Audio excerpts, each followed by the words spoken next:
Parshas Pinchas, in many ways, what we will be discussing today saturates the whole of Devarim. We're coming to the end of the narrative. Next week's Parsha Matos and then Maseh is just a list, kind of lists at the end of the book of Numbers. But here we have narrative, and there's this obvious tragic sense, you know. We've been with Moshe Rabbeinu from the beginning of Shmos, and it's coming towards the end. What could be on Moshe Rabbeinu's mind as his final days appear? Fear, frustration, relief. If we watch Lahavdil on YouTube, Boris Johnson's final speech in the Houses of Parliament last week, it was real theatre. He left kicking and screaming. But as God instructs him to ascend on the heights of Mount Avorim for the end of his life view of the Promised Land, Moshe now gives some indication of his concern.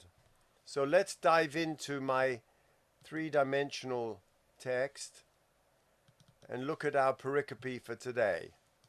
This is chapter 27.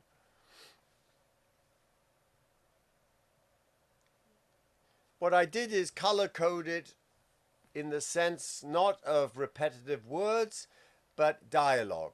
So that green is God, red is Moses, green is God, and blue is the narrator.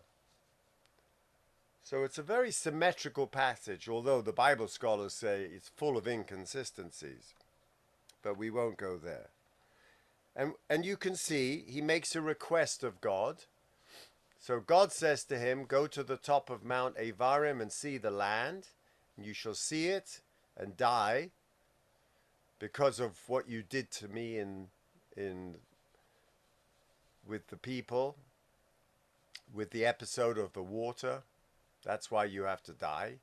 And Moses then now expresses his concerns, and he makes a request, not on behalf of himself or even his family.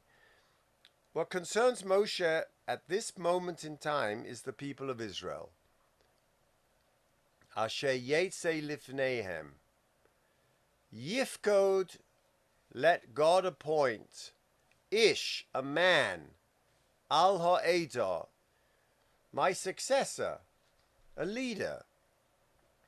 And then this very enigmatic statement, Asher yetze lifneihem, v'asher yovo lifneihem. He'll go out, he'll come. Asher yotziem, he will bring them out, he will bring them back. V'lo tiyeh adas Adonai katzon asher ein lahem ro. And don't let there be for the people of God a flock without a shepherd. That's what Moshe is requesting. And who could possibly be a worthy successor? Surely the search process would be long. But the Kotzker Rebbe teaches us the answer is obvious. Obvious! Pinchas, the zealot whose name titles this week's portion. He demonstrated his unflinching fidelity to God and qualities of leadership through his single-handed efforts to purge the idolaters of Israel's midst. He seemed the natural choice. He was rewarded by God with the bris kahuna.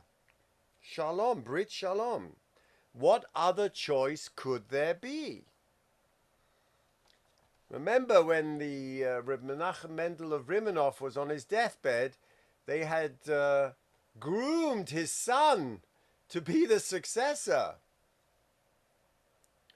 And all the Hasidim come and look at his deathbed, and they ask him, as is customary on the deathbed of a Hasidic Rebbe, to point to the next disciple, to the next who will be the Rebbe. And by this time it was dynastic, so it usually went to the son. So they are all expecting the son. And he lifts up his frail, fragile finger and points to his shamus, Herschela. And the Hasidim go nuts. Herschela? All he did was sweep the base medrash. He never learned to block Gemara in his life. Herschela Rimanov. And here the Kotzker Rebbe said, of course, it should be Pinchas, the zealot. But Moshe, after years of leadership, did not recommend Pinchas. The exact characteristics that made Pinchas popular were not the right traits for a good leader. Pinchas was an impulsive man who in a moment of crisis takes the law into his own hands. He was certainly decisive, but he acted in a rash and extreme manner. Kanoim pogimbo, the Gemara says. Even though his deed may have served to assuage God's rage attack against the people and earned him God's favor, Hinei nasati lo brisi shalom, it wasn't enough to sustain the people on a day-to-day basis. Moshe Rabbeinu was never a zealot. His success as a leader came through consistency of vision, skills of communication, and negotiation.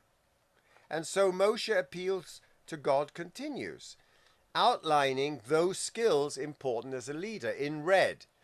Yifkad Adonai Elokeho Ruchos L'chol Basar Ish Al Ha'eda.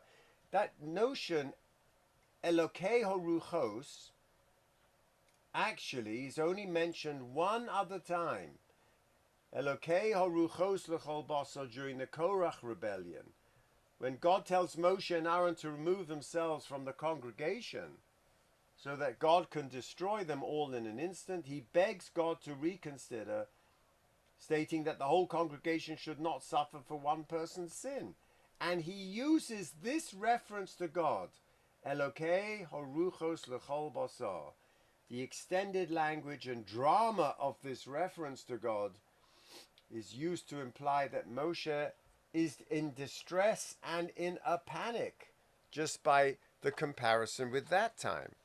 Who shall go out before them, and who shall come in? In response to Moshe's appeal, look at the next pasuk. Vayoma Adonai el Moshe, kach lecha et Yehoshua ben Nun, as the one to serve and the new leader of Am Yisrael. Joshua was not a zealot, a man of inspiration. He had never left Lo Yomush Mitocha Ohel. He never left Moshe's tent. He may not have been the obvious choice. He may not even have been well liked by the people. But he was the right man for the job, apparently. Moshe asked God to choose a leader over Yisrael right after the pericope of the Benot Tzlafchad, the daughters of Tzlafchad, who had been given an inheritance. And the Medrash tells us that he thought, and if I can share with you Rashi,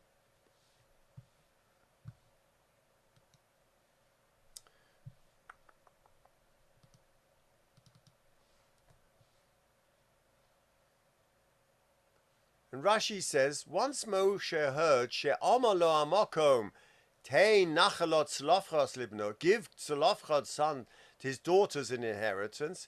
Omar, he says, Higia hasha'ah.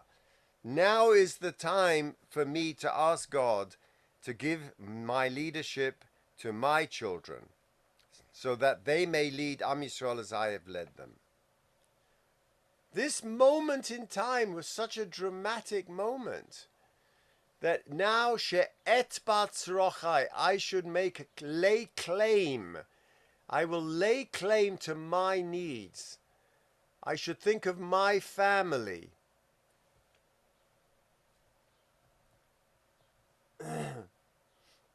Think of my needs and my family. Sheyirshu bonai gedul, that my sons should inherit my high position. He's asking that the Ribono Shel Olam should look at his children as inheritors. And Rashi continues, Lo koch also b'machshava lefonai. This is not what I had in mind. This is not what I had in mind, my good servant. I want you to take Yehoshua. And so God replies, this is not my decision. Joshua, who has served you faithfully, who has not left your tent, he has learnt all the Torah, shall inherit your leadership and shall lead Am Yisrael into the land of Eretz Yisrael. Okay.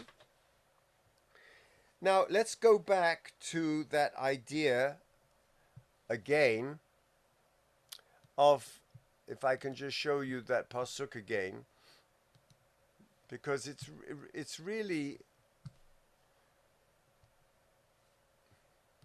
in red. Yifkod Hashem Elokei Ruchos Asher Yetze Lifneihem V'Asher Yovo Lifneihem. What does that mean? Who will go out before them and come in before them? Who shall lead them out and bring them in?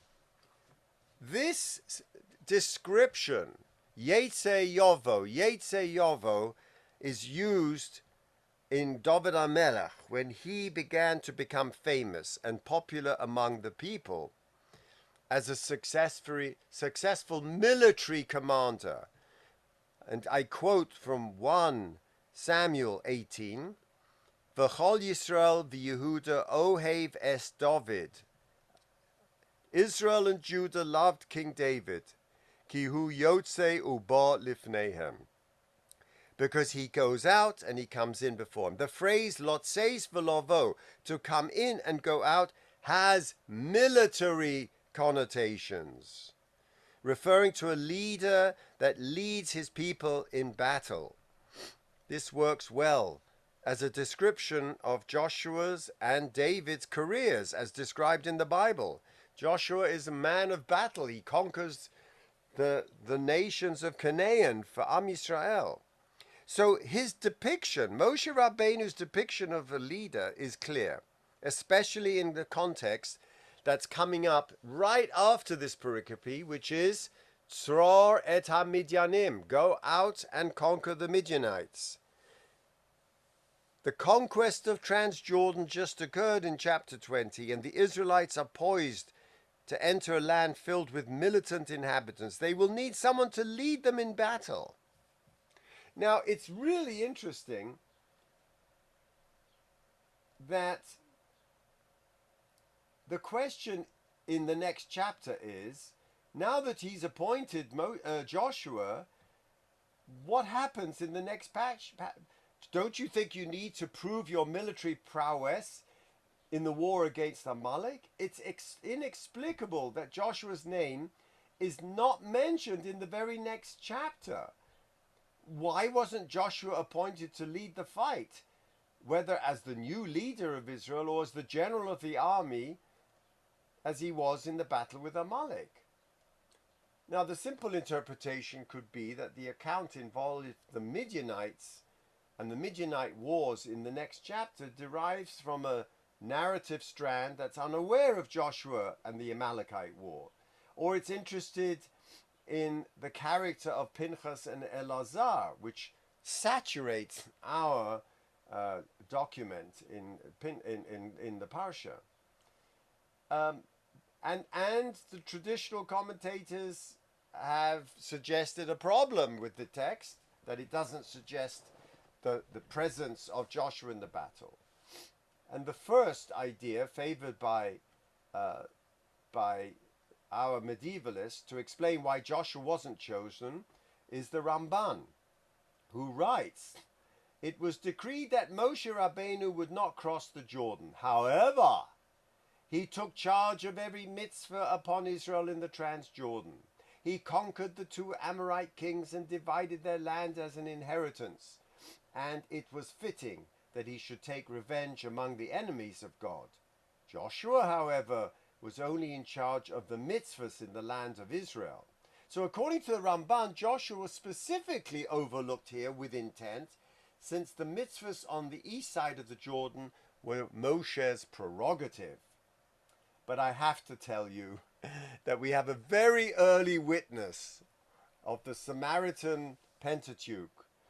And an opposite solution to the problem is favored by the Samaritan commentators. For example, in chapter 5 of the Samaritan book of Joshua, the Battle of Midian is retold, but this time Joshua receives a prominent role. And according to the Samaritan tradition, the answer is that Joshua was involved with the war. The Torah simply doesn't mention this detail for the same reason that the Ramban mentioned. It was Moshe's war. But God responds to Moshe's request. The organization of leadership that God envisaged is much more complex than Moshe had imagined. Let's go to the next. Vayoma Adonai el Moshe, Kach locha es Yehoshua ben Nun, asher ruach bo, v'samachta yodav olov. Very nice. It's a very private smicha. Put your hands on him. Okay, v'hemadato also. But then immediately afterwards, it becomes public. Take him before Elazar HaKohen, v'lifnei kol ha'eda. So there's a private investiture, and now there's a public investiture.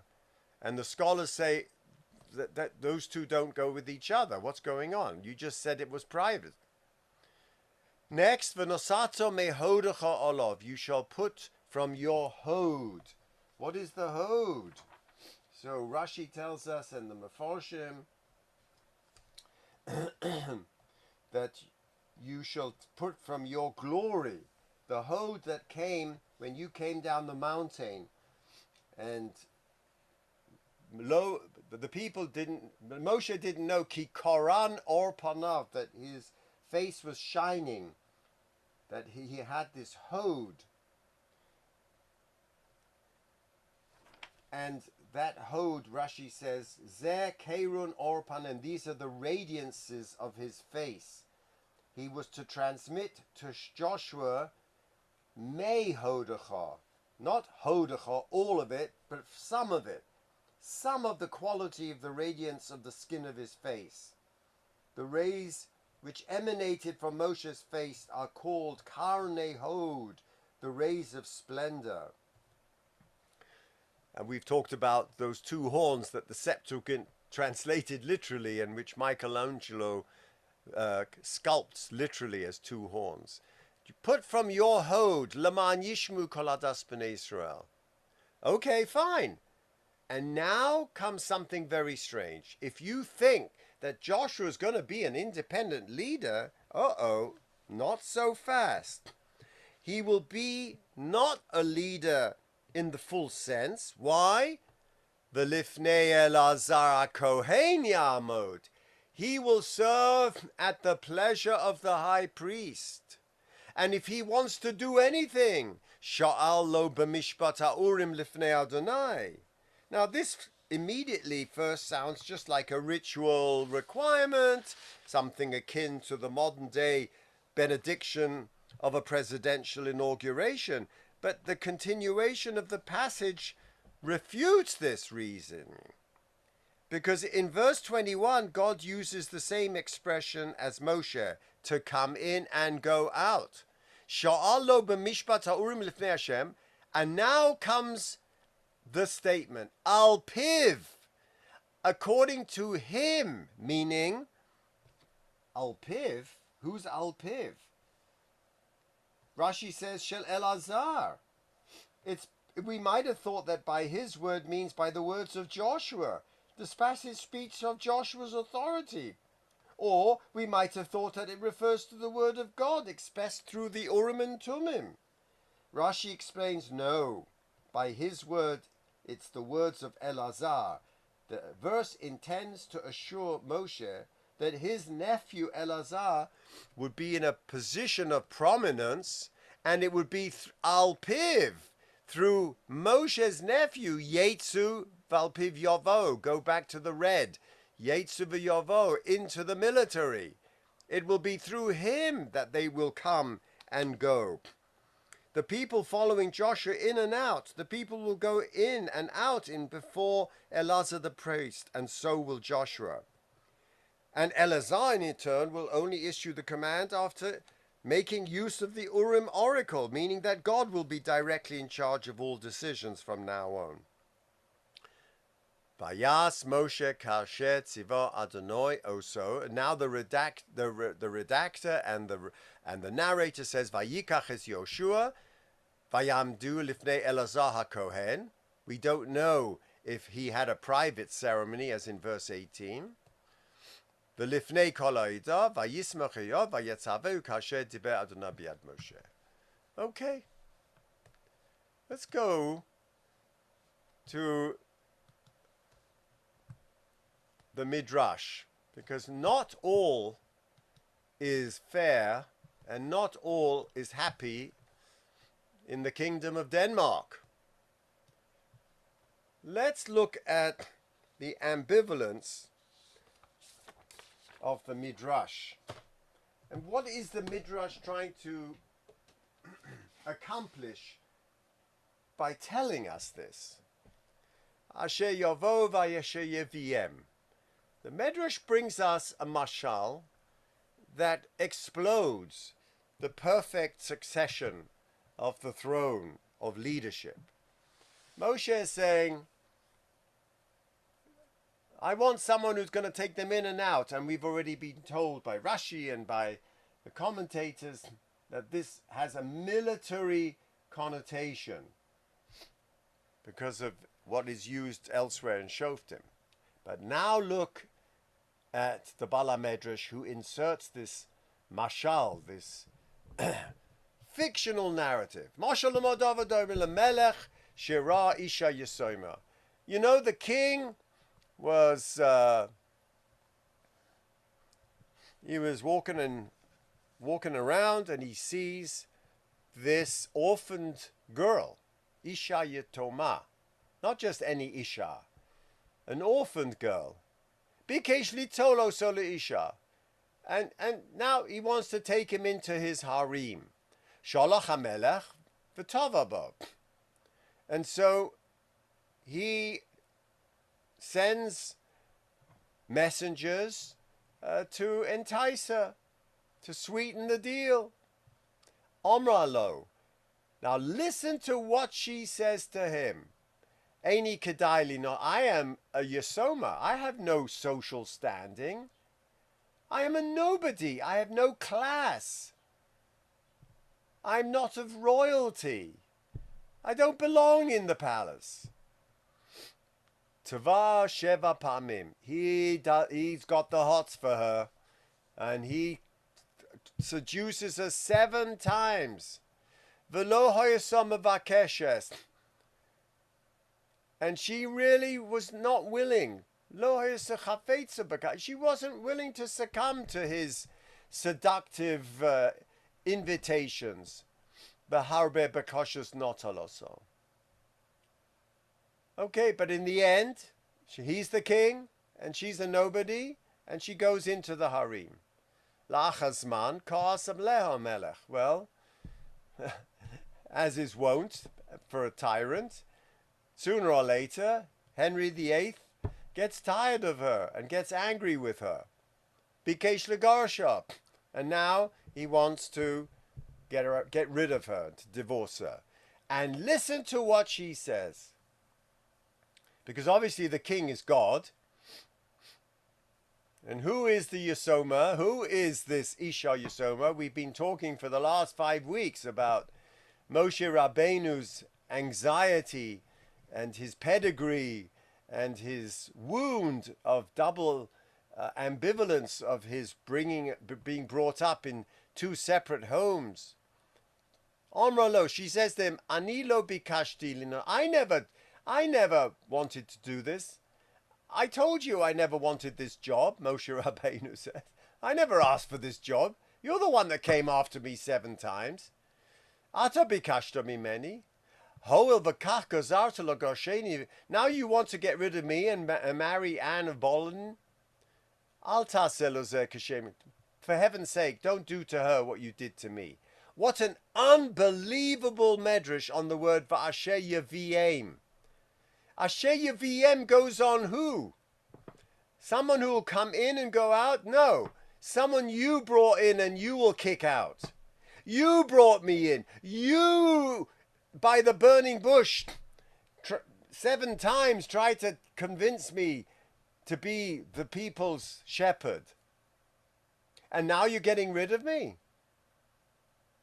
You want to get rid of me? For heaven's sake, when you get the next guy, don't do to him what you did to me. It's an absolutely stunning medrash. V'hanimshal, okay, you said to me, Lecha esh lecha el paro, Shiva yomim haya HaKadosh Baruch Hu mefatei Moshe. For 7 days he kept going on and on and on, trying to convince him to go to Mitzrayim.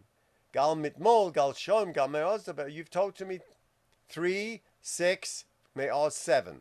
V'amar Moshe lo ish devar, and I told you I'm not a man. I'm not a Boris Johnson. I don't have the gift of the gab.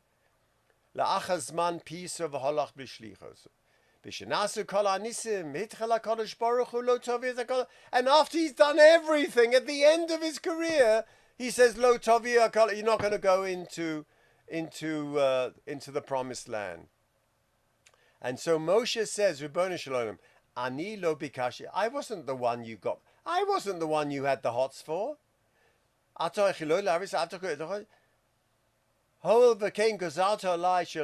that you've told me I won't go in, I'm only asking you for one thing.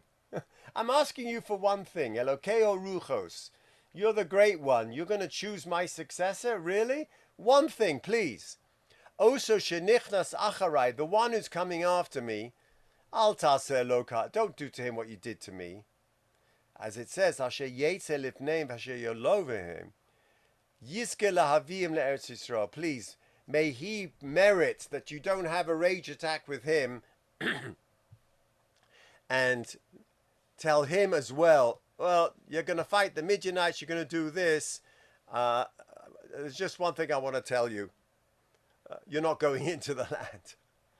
It's a stunning medrash that turns the whole dialogue into its irony upside down. Upside down. I mean, really, what kind of business is that?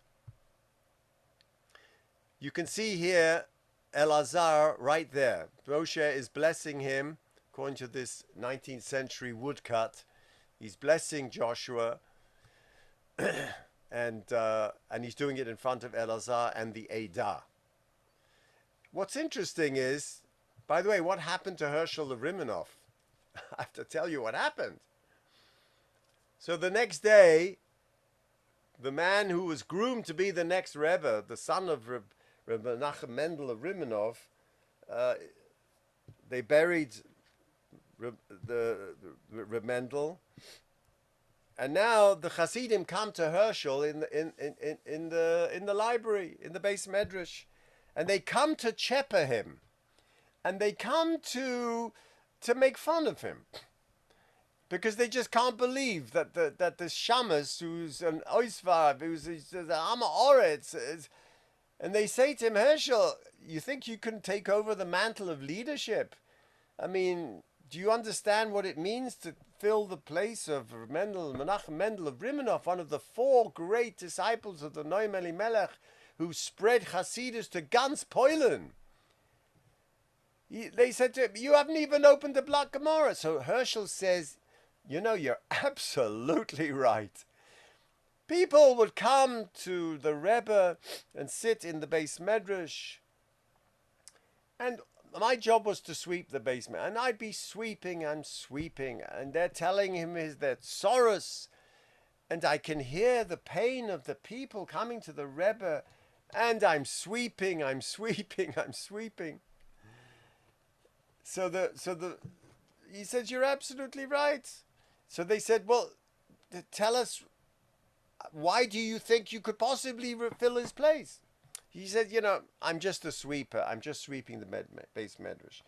But the one thing the Rebbe actually did tell me, just a minor thing, he taught me what to do, how to do this. He said, he taught me how to learn Torah from my Gidin. That's all he said. And when they heard that, he said, you're good. What did he mean? Torah from my gidin, from my sinews. The Rebbe opened me up because I'd been listening to the sorrows of the Kol Amcha Beis Yisrael. I had been listening to their sorrows morning to night. And he taught me not to learn from a text, from the shackle vatari of the text. He taught me to learn from where the text got it from the 348 sinews from which are derived the 348 negative commandments and the 248 negative commandments, 365 positive commandments. Each one represents a different sinew in the body from Adam Arishon, from which Torah was learnt. I told you once the Kedushas Levi said by Har Sinai, when we say in the Haggadah, Ilu Hotzionu Mitzrayim, V'lo osonu dayenu. The famous Kedushas Levi said, and if he had brought us to Har Sinai, V'lo nosan lonu es haTorah, and he didn't give us the text, what would be? Dayenu? Are you crazy? Dayenu? So the Kedushas Levi said, yes, it would be Dayenu. Having been at Har Sinai, we were taught to learn the Torah from our Gidin, from our sacred bodies, from the incarnation of the Neshama, the holy Neshama, the Chelek Elokai Mimal, in our flesh. We could somehow unravel from the flesh what the Torah divined in it. It's an unbelievable thought. When they heard the Hershel Rimanov say that the Rebbe had taught him that, everything was good. Everything was good. So let me tell you a Hasidic Rebbe, the Chuas Chaim, and I want to share with you what he was saying on that same verse. Asher yetze lifneim v'asher yovo lifneim. What does it mean? V'asher yotzim v'asher yaviem.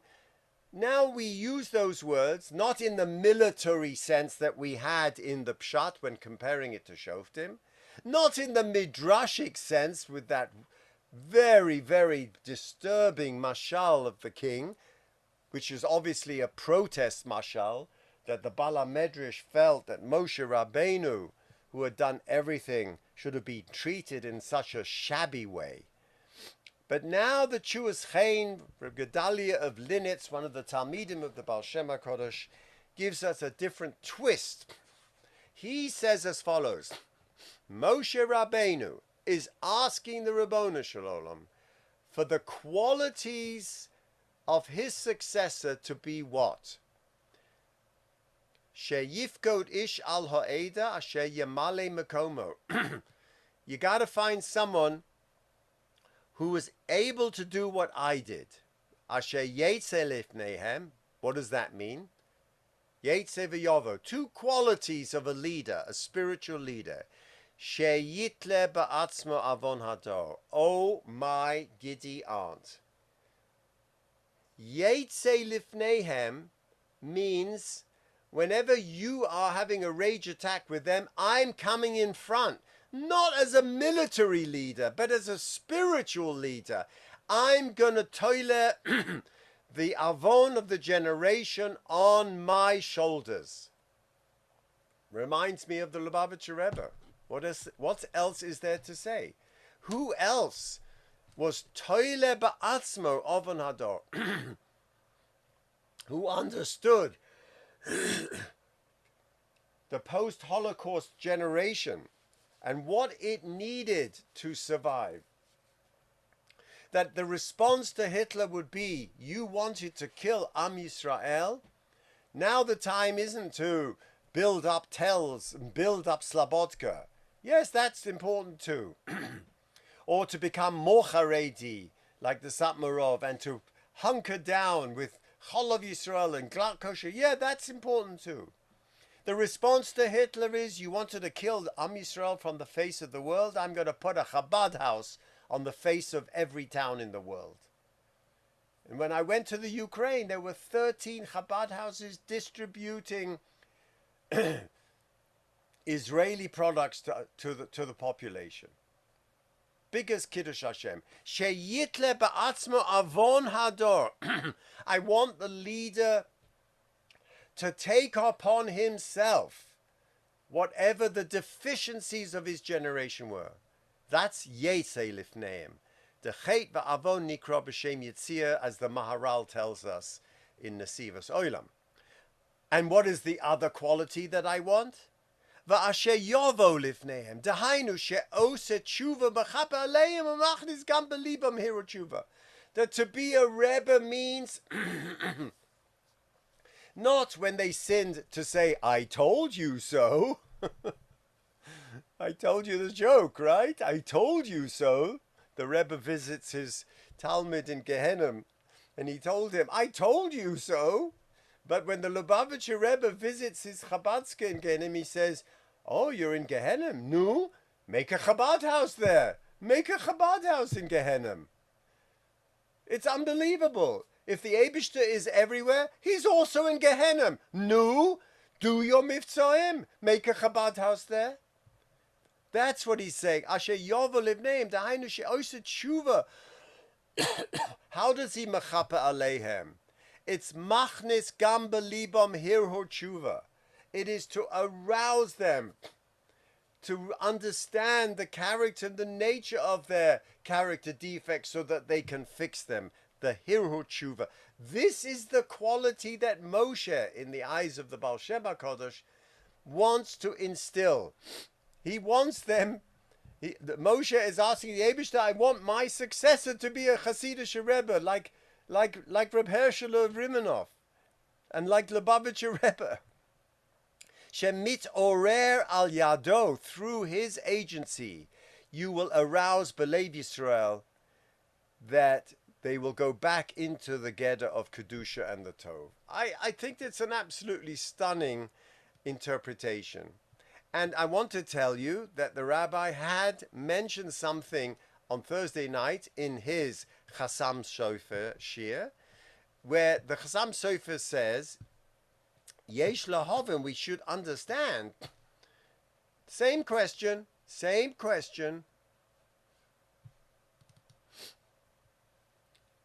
Ma hoyo bakashoso shel Moshe os lifgod aleihem ish. What was his request? What was it request? Amar Kadosh Baruch Hu v'nosato mehoidecha olav v'lo kol hoidecha. And he goes into a whole arichas, the difference between Moshe Rabbeinu and Joshua. That Moshe Rabbeinu had the Or HaGanuz, that was that which had been hidden, the light of the Reish Lamed Beis, the Gematrias he goes into. Let's go just to the tamsis of what he says. The difference between Moshe Rabbeinu and Joshua is the difference between the gematria of 232 and 214, meaning Joshua was missing 28 oros. And Moshe said, without those 28 oros, he cannot inspire Am Yisrael to do tshuva, just like the Gedalia of Linitz had said. And comes along some Sofer and says, V'hinei Moshe hoya mevakesh, shehashofet hanimne tachtov yeh gam kein ra'ui le'or malei. That the judge who's pointed after him should be filled with the full complement of oros, the yehi or, the light that was nignaz, the 232 lights that were buried for the tzaddikim la'osid lovo, and for every tzaddik of every generation. That my successor, and I am having an anxiety attack because I don't see that in Joshua. I see that he's a tzaddik, which is 214, the tzaddik, but he hasn't yet sheyishre alav the shechina, which is the tzaddik and malchus, Yesod and malchus, that combination. I want to inspire them with shechina consciousness, which requires 232. And so God says to him, V'nosato me hodecha. And the difference in the gematria is the 28 lights that were, you're going to give from your hod. You're going to give him that complement of the 28 lights. It's a stunning Chassam Sofer. Sounds like a Hasidic Rebbe. That's why I think our rabbi loves him so much. That you shall give him that compliment. You're right, he doesn't have it now. You have to instill in him that complement. And what is the complement? That empathy, the idea of Shekhinah consciousness, to understand from that Am Yisrael is the Shekhinah, that we have to be imbued with Shekhinah consciousness. We need a leader who understands our perspective, not from God's perspective. That's the tzaddik impels. But from our perspective, those are the koach, 28, which is koach, that is that sense of absolute identification with the people, so that you can be in front of them, not only militarily like Patton, but also spiritually. Moshe Rabbeinu putting himself in the front and being toile al atzmo, taking upon himself the generation and the leadership of the generation and their faults and their misdemeanors, taking it upon his shoulders and then arousing them to do tshuva. That is the true mantle of leadership. And so we have taken this tour from the Pshat, with all the incongruities of the Pshat, through the dramatic midrashic anxiety that Moshe has that the next leader shouldn't be treated as shabbily as he did, through that wonderful mashal, through the Hasidic interpretation of Moshe Rabbeinu's ultimate leadership qualities, that double quality that he is hoping for in Joshua, and that the Chassam Sofer said God is telling him, yes, you have to train him. Give from your hoid, from your glory, from your sense of empathy with your people. This is the notion of leadership that we are learning from this parsha. Have a wonderful week, everyone.